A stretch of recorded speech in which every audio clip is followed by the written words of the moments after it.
Price lord brothers and sister, இயேசு கிறிஸ்துவுக்குள்ள உங்களை வாழ்த்தி வரவேற்கிறேன். எல்லாரும் கர்த்தருக்குள்ள சந்தோஷமும் சமாதானமா இருப்பீங்கன்னு நான் விசுவாசிக்கிறேன். நான் எடுத்துக்கொண்ட செய்தியின் தலைப்பு கனி. கனியை பத்தி உங்களுக்கு தெரியும். அன்றாட நம்ம வாழ்க்கையில மரம், செடி, கொடி, தாவரங்கள், விலங்குகள், மனிதர்கள் எல்லாத்தையும் நம்ம கனி எதிர்பார்ப்போம். அந்த வகையில கனியை பத்தி நம்ம எடுக்க போறோம். செய்தியின் தலைப்பு கனி. பார்த்துக்குங்க, கனி. கனியை பத்தி நம்ம இப்ப செய்தி கொடுக்க போறோம். என்ன பிரதர், கனியை பத்தி நீங்க செய்தி கொடுக்க போறீங்க? நீங்க உங்க வீட்டுல பாத்தீங்கன்னா ஒரு மரம் வளர்ப்பீங்க. கொய்யா மரம், பலா மரம், முந்திரி மரம், ஏதோ ஒரு மரம் வளர்ப்பீங்க. அந்த மரம் உங்களுக்கு கனி கொடுக்கலன்னா நீங்க என்ன பண்ணுவீங்க? உரம் போடுவீங்க, யூரியா போடுவீங்க. அப்பயும் இல்லையா, வெட்டி போட்டுருவீங்க.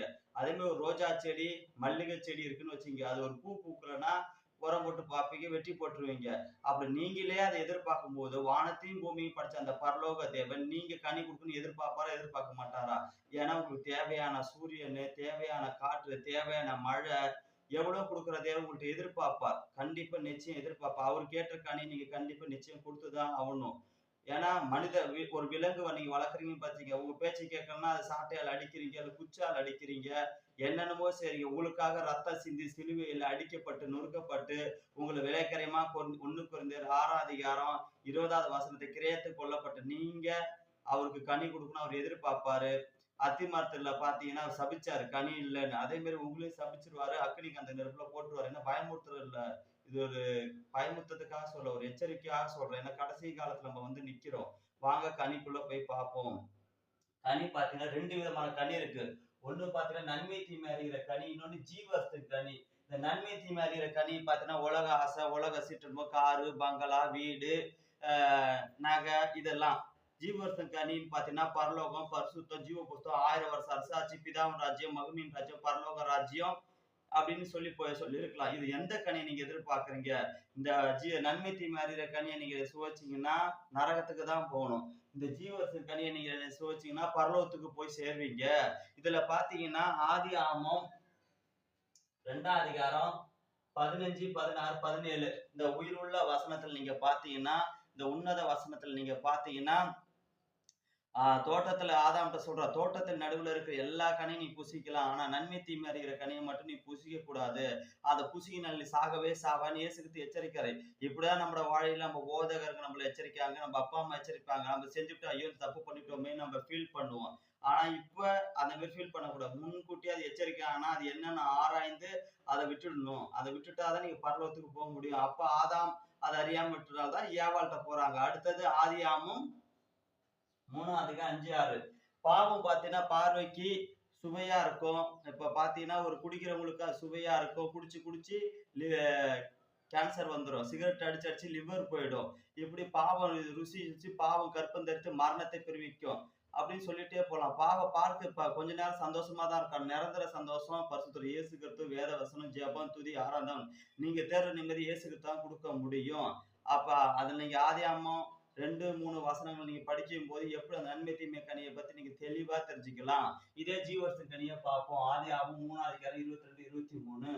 இந்த ஜீவர்த்த கனி உங்களுக்கு எல்லாம் தெரியும். இது பரலோகத்துல இருக்கு. வெளிப்படுத்தின விசேஷத்துல 22ஆம்ல மாதந்தோறும் கனி கொடுக்கிற ஜீவர்த்த கனி. இது ஆத்மாவுக்கான சாப்பாடு, இது சரீரத்துக்கான சாப்பாடு, இது ஆத்மாத்துது. இந்த சரீரம் அழிஞ்சு போயிடும், இந்த ஆத்மா என்னைக்கும் அழியாது. என்றென்றைக்கும் கர்த்தர் உங்களோட இருப்பார். என்றென்றைக்கும் ஆத்மா அழிவதா இல்ல. அப்ப அந்த சாப்பாடை நீங்க ஆசைப்படணும், அந்த வாழ்க்கை தான் ஆசைப்படணும். இந்த உலக ஆசை அழிஞ்சு போற ஆசை. இந்த வீடு சதம் ஒரு சுனாமி வந்து அழிஞ்சு போயிடும், ஒரு நிலநடுக்கம் வந்து அழிந்து போயிடும். இது 3 பக்கம் கடல், ஒரு பக்கம் நிலப்பரப்பு. இதுல நமக்கு நிரந்தரம் கிடையாது. பரலோகம் தான் என்ற நம்மளோட குடியிருப்போ பரலோகத்திற்கு. பிலிப்பியர் 3 இருக்கு. கர்த்தர் சித்தம்னா அடுத்த வீடியோல நான் போடுறேன். அப்படி நீங்க பாத்தீங்கன்னா கனி கொடுக்காத மரம் அக்னியில் போடப்படும். கனி கொடுக்காத மரம் அக்னியில் போடப்படும். மத்தேயு 3ஆம் அதிகாரம் 8, 9, 10, லூக்கா 13, 6, 8. இப்ப கோடாரி அடி மரத்த அருகே வெட்டப்பட்டிருக்கு. எந்தெந்த மரம் கனி கொடுக்கலையோ அது அக்னியில் போடப்படும். அதனால அந்த வசனம் அது சொல்லுது. அடுத்தது பாத்தீங்கன்னா அவங்க கள்ள தீர்க்கதரிசிய கனிகளால அறிவீங்க. ஒருத்தர் கள்ள தீர்க்கதரிசி எதனால நீங்க அறிவீங்க? கள்ள தீர்க்கதரிசி எப்படி அவங்க கனி கொடுக்குறாங்களான்னு மத்தேயு 7ஆம் அதிகாரம் 15. அவங்க ஆட்டுத்தோலை போட்டுட்டு ஓநாய்கள், நல்ல மரம் நல்ல கனியை கொடுக்கும், கெட்ட கனியை கொடுக்காது. பலாமரம் பலாப்பழத்தை கொடுக்கும், தென்னை மரம் தென்னங்கனியை கொடுக்கும், மாத்தி மாத்தி கொடுக்காது. அதே மாதிரி நல்ல மரம் நல்ல கனியை தான் கொடுக்கும். அவங்க கனிகளால் தான் அவங்கள கள்ள தீர்க்கதரிசி ஐடென்டிஃபை பண்ண முடியும். அடுத்தது பாத்தீங்கன்னா கனி இல்லைன்னா பரலோகத்துக்கு போக முடியாது. மத்தேயு 21, 43 உயிர் வசனம். நீங்க மத்தேயு 21:43, அதாவது கனி கொடுத்தாதான் பரலோக ராஜ்யம் போக முடியும். கனி கொடுக்கலாம் டெஃபினட்டா பரலோக ராஜ்யம் போக முடியாது.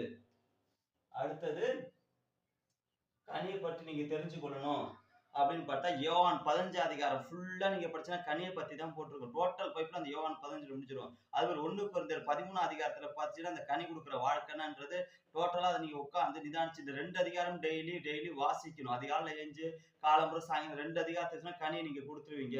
அடுத்து கனிங்கன்னா கனின்னா என்ன பிரதர் அப்படின்னு நீங்க கேட்கலாம். ஆவின் கனிகளை பார்ப்போம் வாங்க.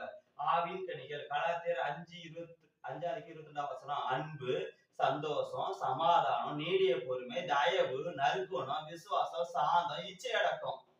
இதுதான் ஆவின் கனி. அடுத்தது பாத்தீங்கன்னா நீங்க இதெல்லாம் எனக்கு புரியல பிரதர், நாங்க எப்படி இன்னும் ஆழமா தெரிஞ்சுக்கணும்னா மத்தேயு 5 அதிகாரம் 38, 39, 40, 41, மத்தேயு 5, 40, 43, 44 இதை நீங்க போய் படிச்சீங்கன்னா கண்ணுக்கு கண் பல்லுக்கு பல், ஒரு கணத்தை இருந்தா மறு கணத்தை காட்டு, சத்ருவின் நேசி, சபிகளுக்காக ஜெபம் பண்ணு, துன்பப்படுத்துறதுக்காக ஜெபம் பண்ணுன்னு சொல்லி உயிருள்ள வசனம். இப்படி சேர் பரலோகத்துல பிதா புத்திரரா இருப்பீங்கன்னு சொல்லி உயிருள்ள வசனம்.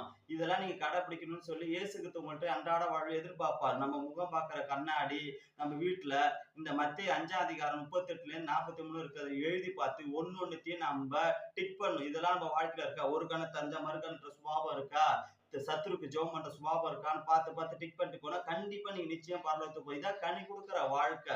உயிருள்ள வசனம் சொல்லி இது இயேசு கிறிஸ்து நம்மள்ட்ட எதிர்பார்ப்பார். இது எதிர்பார்க்கிறது இயேசு கிறிஸ்து நம்மகிட்ட எதிர்பார்க்கறது என்னன்னா இதுதான் எதிர்பார்ப்போம். நம்ம அன்றாட வாழ டெய்லி இதை நம்ம கடைபிடிக்கிறோம். இதை கடைபிடிச்சா நிச்சயம் நீங்க பரலோக ராஜ்யத்துக்கு போய் சேருவீங்க.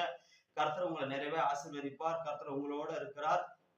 அடுத்த வீடியோல போன லைக் பண்ணுங்க, ஷேர் பண்ணுங்க, கமெண்ட் பண்ணுங்க. பரலோகத்தை பத்தி நான் தெரிஞ்சுக்கணும், பாதாளம் நரகத்தை பத்தி நான் தெரிஞ்சுக்கணும், பரிசுத்த ஆவியரை பத்தி தெரிஞ்சுக்கணும், சாத்தான் பிசாசு முடிவை பத்தி தெரிஞ்சுக்கணும்.